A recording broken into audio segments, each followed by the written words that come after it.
नमस्कार साथियों, स्वागत है आपका मेरे नए चैनल जागृत हिंदू में। आज से मैं अपना ये नया चैनल शुरू करने जा रहा हूँ, जिसका नाम है जागृत हिंदू। हमें हिंदुओं को क्यों जगाना पड़ रहा है? क्योंकि कुछ लोग हैं जो कि हिंदुओं को जगने नहीं दे रहे, और अब थोड़े बहुत जग भी रहे हैं तो पूरे जगह नहीं है जिन्हें हम कह सके कि हिंदू जागृत हो चुके हैं। तो हमें उन्हें जगाना इसलिए आवश्यक है। मैं अपने नए चैनल की शुरुआत कर रहा हूँ। आज ये मेरा पहली ही वीडियो है। अगर आपको अच्छी लगे तो इसे शेयर करना और हमारे हिंदू भाइयों में पहुंचाना। सबसे बड़ा हमारे देश का कारण है वो है मुस्लिम समुदाय। कुछ लोगों को ये बेकार लगेगा और कहेंगे कि कैसी बात कर रहा है, परंतु सबसे बड़ी हमारे देश की जो कमजोरी है वो है मुस्लिम समुदाय। मुस्लिम समुदाय मुस्लिम समुदाय की शुरुआत से मैं आपको बताता हूँ इन्होंने किया क्या। इनके पैगंबर मोहम्मद हुए। इनके जो पैगंबर मोहम्मद थे, ये उनके नहीं हो सके तो हमारे हिंदुस्तान के कैसे होंगे। आज मैं इसी के ऊपर आपके यहाँ चर्चा करने आया हूँ।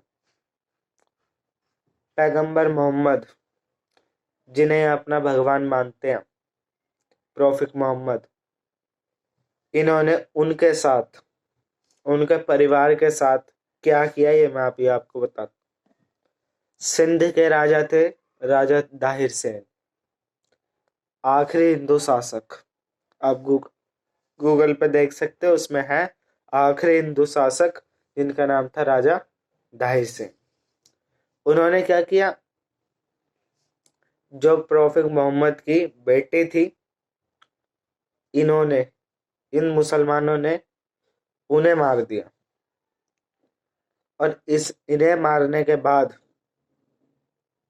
इनके जो दामाद थे उन्हें भी मार दिया। और वो जगह थी करबला, और जिन्हें ये मुसलमान करबला के मैदान के नाम से जानते हैं। उस जगह क्या हुआ कि इन्होंने उन्हें मार दिया, इनके बेटे को भी मार दिया, इन्हें भी मार दिया, इनका लगभग परिवार खत्म कर दिया था करबला के मैदान पे। परंतु हमारे यहाँ पे एक मुस्लिम स्कॉलर टीवी पे बैठ के कहते हैं कि हम अपने बच्चों को कहानी नहीं सुनाते, हम अपने बच्चों को करबला के मैदान के युद्ध की बातें बताते हैं, जिससे हमारे बच्चे वीर बने। बताइए, जो अपने भगवान को मार के वीर बना उस वहां पे करबला के मैदान पे, वहां पे कहते हैं कि हमारे बच्चे वीर बने, इसलिए हम माँ की बातें बताते हैं। इन्हें वहां पे मार दिया गया। तो पैगंबर मोहम्मद सिंध के राजा राजा दाहिर सेन के पास पहुंचे, और राजा दाहिर सेन ने अपना पूरा साम्राज्य उनके ऊपर नौछावर कर दिया। परंतु आखिरी में राजा दाहिर सेन को ही इन्हीं मुसलमानों द्वारा मारा गया, जो कि इनके भगवान को जिन्होंने बचाया था। अब आप सोचिए, जिनका अस्तित्व मारने पे और काटने पे टिका हुआ हो, क्या वो हिंदुस्तान में जान शांति से रह सकते हैं? क्या वो हिंदुस्तान के साथ रह सकते हैं? नहीं रह सकते भाई। अगली बात मैं आपको बताता हूँ। ऐसी लाखों करोड़ों बातें जो मैं आपको बता सकता हूँ इनके और हिंद इनके जो अस्तित्व के बारे में है। परंतु मैं एक बात और आपको बताता हूँ, वो बात है कारगिल के युद्ध की। कारगिल का युद्ध था तो हमारे एक जवान सरहद के उस पार रह गया था, जिसका नाम है सौरव कालिया। उसका नाम था सौरव कालिया।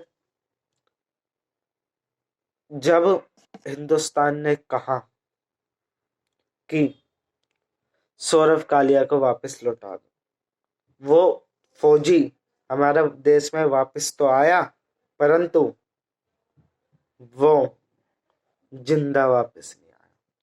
उसके गुर्दे अलग बेचे गए, उसके आंख अलग भेजी इन्होंने, उसकी आंतें अलग भेजी, और ये हमें सिखाते हैं कि शांति से कैसे रहना है, जिनका अस्तित्व ही बस मारने काटने पर टिका हुआ है। इसके बाद आगे की बात मैं बताऊं तो उसके बाद जब भारत में पाकिस्तान के 96,000 सैनिक रहने आए, जब बांग्लादेश को आजाद करवाया गया,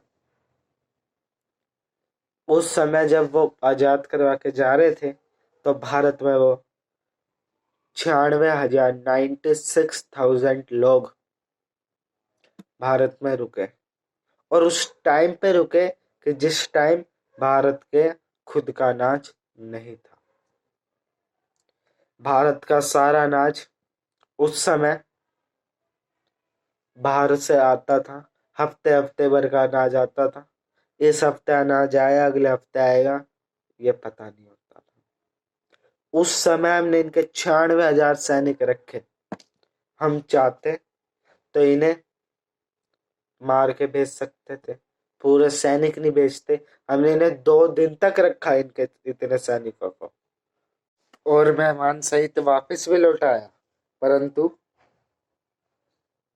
जब कारगिल के युद्ध में इनकी बारी आई थी तो इन्होंने हमारे सैनिकों को, सौरभ कालिया नामक सैनिक का क्या हाल किया थे, आप देख सकते हैं।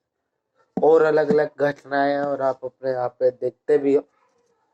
और इसके बाद ये हुई इनकी बात, और आगे हमारे नए नए एपिसोड आते रहेंगे, और आपको मैं बताता रहूँगा, आपको जगाता रहूँगा। अगर आपको हमारी वीडियो अच्छी लगे तो इसे शेयर करना, और हमारे साथ जुड़ने के लिए हमारे टेलीग्राम ग्रुप पे भी आप ऐड हो सकते हो, उसका लिंक मैं डिस्क्रिप्शन में दे दिया है। फेसबुक के ग्रुप पे भी ऐड हो सकते हो। धन्यवाद दोस्तों।